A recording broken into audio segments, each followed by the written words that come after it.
किसान रोता है कि खेत तक जाए और पीछे से वापिस बिजली कट जाती है। सरकार तो बदलते गए लेकिन नाटक वही पुराना चल रहा है। पूरे राजस्थान का यह हाल है कि कब बिजली जा रही है कब आ रही है कोई पता नहीं है। और शहरों के अंदर तो बिजली दिन में 24 घंटे भी देते हैं, लेकिन गांव के अंदर पता नहीं इंसान रहते हैं या नहीं रहते हैं।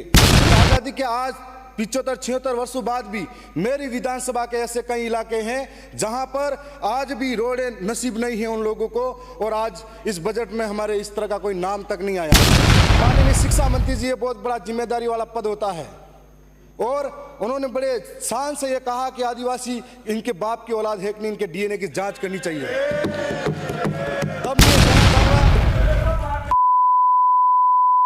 मैं अंतिम वक्ता हूं, तो पक्ष और विपक्ष से भी मैं उम्मीद करता हूं कि दोनों थोड़ी देर और समय लेकर सुनेंगे। साहब, जब बजट पेश हो रहा था तब हम लोग नए सदस्य भी हैं और कम उम्र के भी हैं, बड़ी उम्मीद के साथ में इस बजट के लिए आए थे।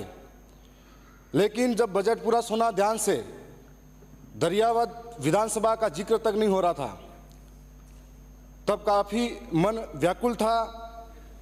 फिर सोचा कि किरदार तो बदलते गए लेकिन नाटक वही पुराना चल रहा है। माननीय अध्यक्ष महोदय, बजट में जिक्र था पानी, बिजली, सड़क, विकास, और इस बार जो ये गर्मी के दिन निकले थे, मेरी विधानसभा के अंदर इस तरह के हालात बने हुए हैं कि कहीं कहीं ऐसा इलाका है जहां पर 1-1, 2-2 किलोमीटर तक पानी के लिए दूर दूर तरसना पड़ता है। कोई पानी की व्यवस्था नहीं है। साथ में बिजली की बात करें तो बिजली का आलम यह है कि क्षेत्र के अंदर में सिर्फ पूरे राजस्थान का यह हाल है कि कब बिजली जा रही है कब आ रही है कोई पता नहीं है।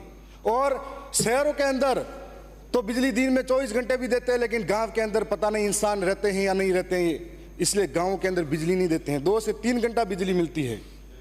रात इतनी परेशानी, 4-4 महीने का 3-3 महीने का बच्चा पूरी रात रोता है, उसकी माँ को कहता है, और माँ बाप सोच नहीं पाते हैं। किसान रोता है कि खेत तक जाए और पीछे से वापिस बिजली कट जाती है। यह आलम बिजली का है।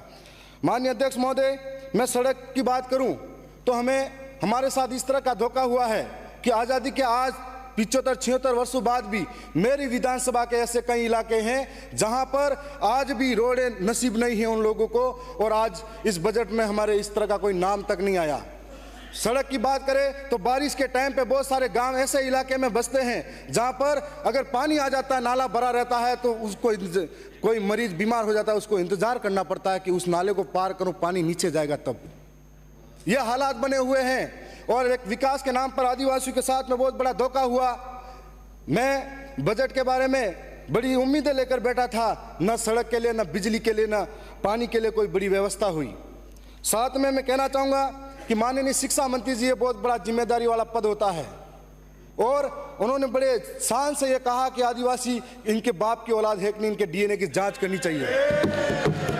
तब मैं ये कहना चाहूँगा, ये बजट का पार्ट नहीं है। माननीय अध्यक्ष महोदय, बजट का पार्ट नहीं है। बजट पे बोलिए। मैं ये कहना चाहूँगा, माननीय साहब बजट पे बोलिए। मैं बजट पे ही आ रहा हूँ। ये बजट पे नहीं है, आ जाइए, 3 मिनट ही है आपके पास। माननीय अध्यक्ष महोदय, मैं ये कहना चाहूंगा कि एक जिम्मेदारी वाले पद पर उनको आदिवासी अंचल के अंदर शिक्षा की व्यवस्था कैसी है, इस व्यवस्था की तरफ झांकना चाहिए था। हम लोगों ने मांग की थी कि 45-50 किलोमीटर दूर दूर तक मेरे भाई, मेरे जैसे नौजवान, मेरी बहनें जिनके लिए महाविद्यालय नहीं है उस क्षेत्र के अंदर 45-50 किलोमीटर दूर दूर तक महाविद्यालय के लिए जाना पड़ता है।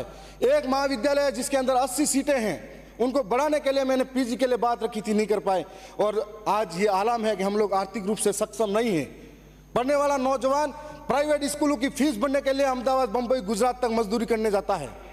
तो ऐसी स्थिति में हमने कॉलेज की मांग करी थी, बालिका महाविद्यालय की मांग करी थी, हमने नर्सिंग कॉलेज की मांग करी थी। हमारे क्षेत्र के अंदर किसान बहुत सारे हैं जिनके पास नॉलेज अच्छा है, लेकिन किसान कृषि महाविद्यालय नहीं है।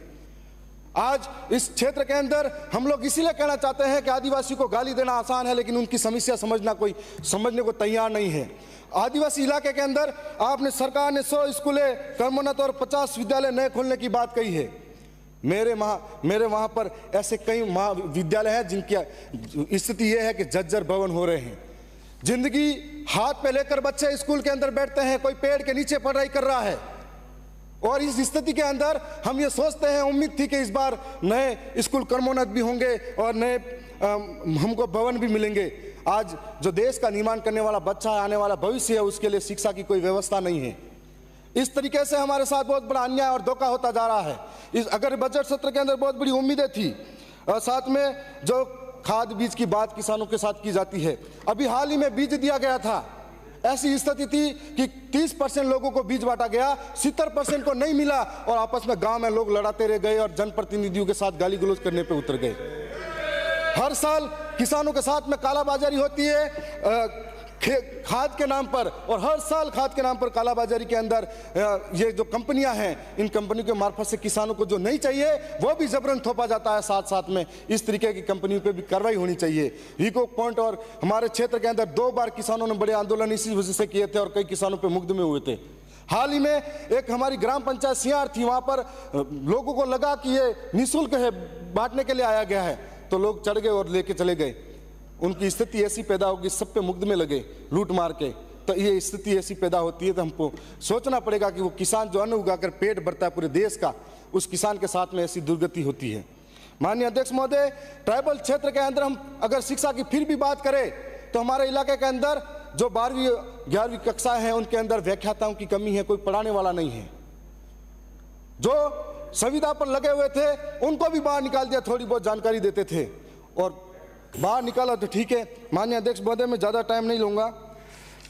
मैं यही कहना चाहूँगा कि हमारे इलाके के अंदर आज संविधान के अंदर 5वीं अनुसूची है, इस 5वीं अनुसूची का जिक्र संविधान के अंदर सदन के अंदर होना चाहिए।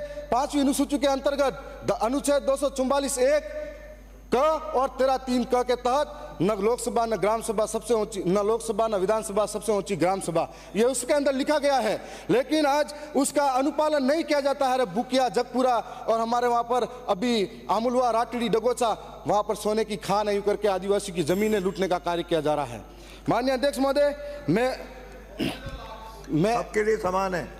माननीय अध्यक्ष महोदय, मैं आपका संरक्षण चाहूंगा, 2 मिनट का और समय चाहिए मुझे। महात्मा गांधी नरेगा कार्य वालों के अंदर लेबर को जो पेमेंट दिया जाता आज कम है। हम लोग दाल, मिर्ची और सारी चीज़ें महंगी होती जा रही है, तो आज इनके लिए लेबर का पेमेंट जो बढ़ाया जाए और नरेगा के जो मेड है उनके लिए स्थायी पहचान। मैं लास्ट 1-2 लाइनें कह के समाप्त कर रहा हूँ। देखो मुझे कि जनता की आवाज़ सुनो, जनता है नाराज सुनो, कल तक जो खामोशी थी चीख रही है आज सुनो, क्रांति का आगाज सुनो, गिरने वाली गाज सुनो, सहा बहुत है अब तक हमने बदल रहा अंदाज सुनो, जनता का है राज सुनो, जनता ही सरताज सुनो, बने रहोगे कब तक हमारे जनता की आवाज़ सुनो। मैं इतना ही कहूँगा। मैं ये कहूँगा कि जब शिक्षा मंत्री डीएनए की बात करते हैं तो इस देश के अंदर हम ये कहना चाहेंगे, सदन की बैठक हम हमारे सोमवार दिनांक 15 जुलाई 2024 के प्रातः 11 बजे तक के लिए स्थगित की जाती है।